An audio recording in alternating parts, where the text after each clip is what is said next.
요한복음에 보면 부활하신 예수님은 제자들을 세 번 찾아오십니다. 한 번은 부활하신 날 저녁, 곧 주일 저녁에 문을 잠그고 두려움 가운데 있던 제자들을 찾아오셨습니다. 또 한 번은 그 다음 주일에 부활을 믿지 못하는 도마, 의심 많은 도마를 돕기 위해 찾아오셨습니다. 그리고 오늘 본문에서 세 번째로 찾아오시는데 세 번째 찾아오신 장소는 디베랴 호수입니다. 디베랴 호수는 갈릴리 호수의 다른 이름입니다. 그런데 디베랴 호수, 곧 갈릴리 호수에서의 제자들의 상황은 낙담과 실패의 상황입니다. 첫 번째 찾아오실 때는 두려움의 상황이었고, 두 번째 찾아오실 때는 의심의 상황이었다면, 세 번째 찾아오실 때는 낙담과 실패의 상황인 것입니다. 먼저 오늘 본문의 디베랴 바다에서의 상황은 낙담의 상황입니다. 2절, 3절에 보면 베드로를 비롯한 7명의 제자들은 물고기 잡으러 가겠다는 베드로를 따라서 갈릴리 호수에서 밤새도록 물고기를 잡습니다. 이 갈릴리 호수에서는 원래 밤에 물고기를 잡습니다. 낮에는 물속의 그물이 잘 보여서 물고기들이 잘 걸리지 않기 때문입니다. 그래서 제자들은 밤새 물고기를 잡으려 했습니다. 하지만 날이 새도록 한 마리도 잡지를 못했습니다. 밤을 새우며 수고했지만 한 마리도 잡지 못했으니 얼마나 허탈하고 낙담이 됩니까? 이제 날이 샜기 때문에 고기 잡는 일을 멈춰야 합니다. 최적의 시간대인 밤에도 물고기가 한 마리도 안 잡혔는데 이 날이 새는 마당에 잡힐 리가 없기 때문입니다. 그때 예수님께서 해변가에 오셔서 제자들을 향해 그물을 배 오른편에 던져라 이렇게 말씀하십니다. 제자들은 이때는 예수님을 제대로 알아보지 못했습니다. 하지만 이 사람의 말을 듣고 배 오른편으로 그물을 던졌는데 그물을 들 수 없을 정도로 많은 물고기를 잡게 됩니다. 제자들은 밤새도록 수고하고 있었지만 아무런 소득이 없었습니다. 그러나 예수님의 말씀대로 했을 때 풍성한 결과를 얻게 됐습니다. 물고기 잡기 가장 좋은 시간대에 최고의 노력을 기울였어도 아무것도 얻지 못했는데 최적의 시간대를 다 보낸 후였지만 예수님의 말씀대로 했을 때 최고의 결과를 얻은 겁니다. 뒤에 보면 이때 잡은 물고기가 153마리라고 합니다. 이 153, 153이라는 숫자에 대해서 이런저런 많은 의미를 부여하려고 합니다만 그 어떤 것도 명확하지는 않습니다. 그러니 우리는 다만 많은 물고기를 잡았다 이 정도로 일단 이해하고 있는 것이 좋겠습니다. 지금 제자들은 낙담의 상황에서 예수님의 말씀으로 인하여 풍성함을 경험합니다. 낙담 중에 있는 사람들을 풍성케 하시는 분, 다시금 기쁨과 소망으로 채워주시는 분, 그분이 바로 부활의 주 예수 그리스도이신 겁니다. 오늘날에도 예수님은 동일한 일을 행하십니다. 예수님은 인생 가운데 낙담하고 낙심한 사람들, 절망 중에 있는 사람들을 찾아오셔서 말씀해 주시고 그 말씀으로 새롭게 해주시는 분입니다. 허탈한 심령을 풍성함으로 채워주시는 분입니다. 낭만과 절망의 상황을 새로운 기쁨과 소망으로 가득 채워주시는 분입니다. 우리는 이를 알고 부활하신 주님의 말씀을 귀 기울여서 듣고 그 말씀대로 행해야 하겠습니다. 그럴 때 새로운 역사가 인생 가운데 펼쳐질 것입니다. 아울러 이 디베랴 바다의 상황은 예수님의 부르심에 실패한 상황입니다. 예수님은 처음에 제자들을 부르실 때 나를 따라오너라 내가 너희로 사람을 낚는 어부가 되게 하리라 그렇게 부르셨습니다. 그런데 지금 제자들은 사람을 낚는 것이 아니라 물고기를 잡고 있습니다. 지금 물고기를 잡고 있는 이 제자들의 모습은 사람 낚는 어부가 되라는 그 예수님의 부르심을 떠나 있는 모습을 상징적으로 보여줍니다. 예수님의 부르심을 떠나버린 실패의 모습인 것입니다. 그들은 사람 낚는 노부로 부름받았지만 예전처럼 다시 물고기나 잡고 있습니다. 그런데 한 마리도 잡지를 못했습니다. 그때 예수님께서 말씀하심으로 풍성한 물고기를 잡았습니다. 근데 여러분, 이 장면은 이 제자들이 처음 부름받았을 때의 장면과 아주 흡사합니다. 누가복음 5장에 보면 베드로와 다른 이들이 밤새 물고기를 잡았지만 한 마리도 잡지를 못했습니다. 그때 예수님께서 깊은 데로 가서 그물을 내려라, 그렇게 명하셨습니다. 그리고 그 명령하신 말씀대로 했을 때 그들은 그물이 찢어질 정도로 물고기를 많이 잡았습니다. 그 일이 일어난 직후에 예수님은 나를 따르라고 말씀을 하셨고 제자들은 배와 물고기를 버려두고 예수님을 따라 나섰던 겁니다. 그런데 지금 그때와 거의 유사한 사건이 다시 벌어졌습니다. 이 사건은 분명히 제자들이 처음 부름받았던 그 상황을 떠올리게 했을 겁니다. 아닌 게 아니라 물고기를 풍성하게 잡자 말자 이들은 해변가에 계신 분이 예수님이라는 것을 알아차립니다.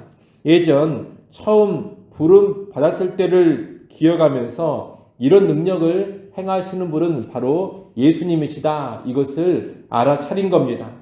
예수님이라는 것을 인식하자마자 베드로는 바로 물속으로 뛰어들어서 예수님께로 헤엄을 쳐 갔습니다.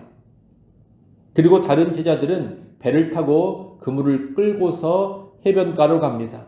제자들이 해변가 예수님께 가보니 예수님께서 숯불을 피워놓으시고 생선을 굽고 계셨습니다. 그리고 떡도 준비해 두셨습니다. 예수님께 온 제자들은 이 민망함과 죄송스러움에 한마디도 말을 못합니다. 자기들의 모습이 너무나 초라하고 부끄러운 것입니다. 이런 제자들에게 예수님은 먼저 다정하게 말을 건네주십니다. 지금 잡은 생선을 좀 가져오라 말씀합니다. 또 와서 조반을 먹으라고 하십니다. 13절에 보면 예수님이 직접 떡을 가져다가 주시고 생선도 가져다가 주십니다. 여러분, 지금 이 제자들의 상황이 어떤 상황입니까? 예수님의 부르심을 망각해버리고 다시 물고기나 잡는 그런 인생으로 돌아가 버린 상황입니다. 하지만 예수님께서 이 제자들을 꾸짖거나 뭐라고 하지를 않으십니다. 오히려 이들을 위해서 물고기와 떡을 준비하시고 먹여주십니다. 직접 섬겨주시면서 그들의 허기진 배를 채워주십니다. 특히 이 식사와 연관해서 숯불이 피워져 있는데 이 숯불은 베드로에게는 아주 고통스러운 이미지입니다. 왜냐하면 베드로가 예수님이 잡혀서 신문 받으셨을 때 숯불을 쬐는 상황에서 예수님을 부인했기 때문입니다. 요한복음 18장 18절에 보면 예수님을 부인할 때의 상황을 이렇게 말하고 있습니다. 그때가 추운 고로 종과 아랫사람들이 불을 피우고 서서 쬐니 베드로도 함께 서서 쬐더라.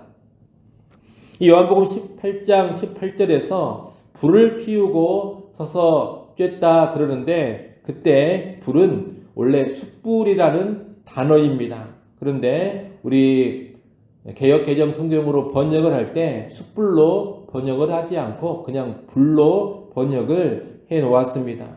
숯불로 번역을 해 놓아야 오늘 본문의 숯불과 연결이 잘 되는데 좀 아쉬운 그런 번역입니다. 여하튼 숯불이 피워진 곳은 베드로에게 있어서 어떤 장소냐? 배신의 장소입니다. 기억하기가 싫은 실패의 장소인 것입니다. 그런데 예수님이 지금 숯불을 피워놓고 사랑으로 섬겨주고 계십니다. 베드로에게 있어서 배신의 장소를 예수님께서 사랑의 장소로 바꾸어주고 계시는 겁니다. 이것은 우리가 내일 보게 될 말씀에서 더욱 구체적으로 드러나게 될 것입니다. 이처럼 예수님은 실패한 제자들을 사랑과 섬김으로 회복시켜 주시는 분입니다. 부인한 제자, 실패한 제자, 부르심을 떠난 제자들을 변함없이 사랑하며 섬겨주시고 회복시켜주신 분, 그분이 바로 부활하신 우리 주 예수 그리스도십니다. 우리는 이 예수님의 사랑과 섬김을 잘 알아야 하겠습니다. 여러분, 예수님께서 실패자를 그저 책망하고 정죄하기에 급급해 하시는 그런 분이 아닙니다. 예수님은 실패자를 먼저 찾아와 주시는 분입니다. 그리고 실패한 자들을 사랑으로 섬겨주시는 분입니다.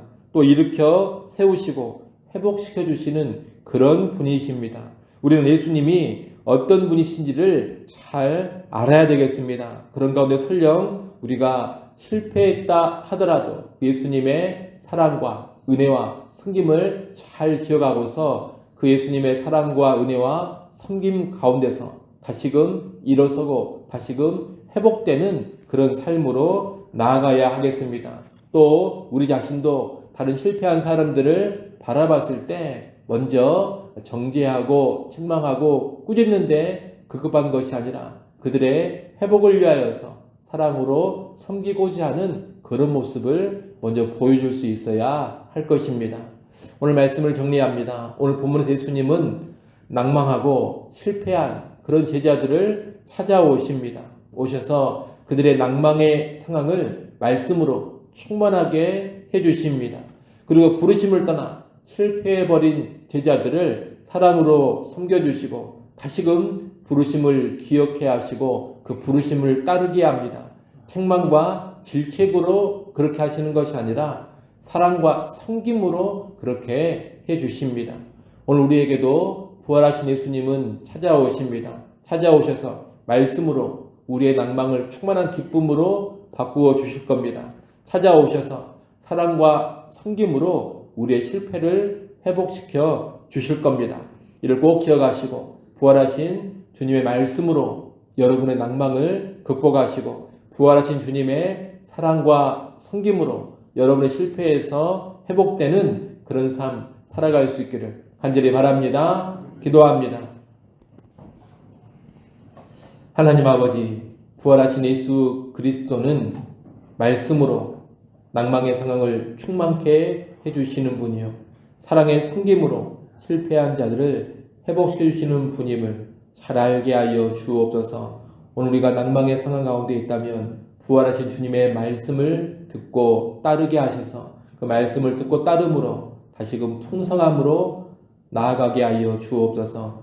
오늘 우리가 실패했다면 부활하신 주님이 먼저 우리를 찾아오시고 사랑으로 섬겨주심을 깨닫게 하셔서 주님의 그 사랑의 섬김 안에 들어가게 하시고 그 사랑의 섬김을 통하여 다시금 일어서고 회복되게 하여 주옵소서. 예수 그리스도 어떤 분이신지를 잘 알고 그분을 붙들게 하여 주옵소서. 아버지 하나님, 이 새벽 시간 우리를 기도하는 자리로 불러주셔서 감사합니다. 겸손히 다시금 엎드립니다. 은혜를 허락하여 주옵소서. 우리의 모든 걱정과 근심과 염려를 다 하나님께 맡겨버리게 하시고 하늘의 평안으로 충만하게 채워 주옵소서.